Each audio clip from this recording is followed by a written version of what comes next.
నన్ను వదిలేసి ఈ రోజు మీరందరూ ఎక్కడికి వెళ్ళారు? ఆ టెరిటరీ పేరు మహారా.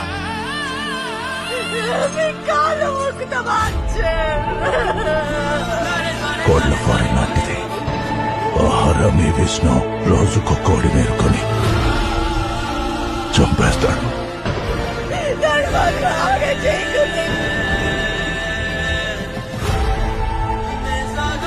అయితే ఆ కోళ్ల స్థానంలో బాబా, మనకి దీనికన్నా ముఖ్యమైన పనులు చాలా ఉన్నాయి. పద.